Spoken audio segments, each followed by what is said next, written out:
My name is Petri Terho.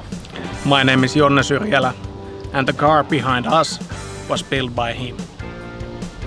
Tell me, how long did it take to build this car? Kuinka kauan kesti auton rakentaminen? 2,5 vuotta. About 2.5 years. What was the most difficult part of building this car?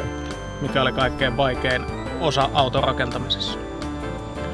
Audi A4 katto. Making the convertible roof from Audi A4. Do you think that is the most unique on any custom old car? Koetko, että tämä on kaikkeista uniikein kaikista kustomoiduista vanhoista autoista? No ainakin oma tekemistä. At least made by himself. It's the most unique one. Yeah. And this is a car you drive, you don't tow it anywhere, it's not a trailer queen, it's a real driver.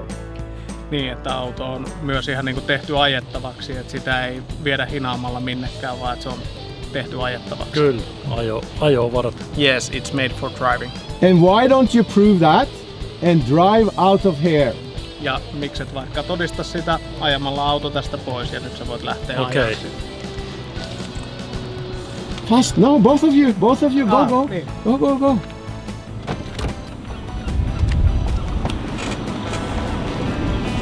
I wanna hear. Yes.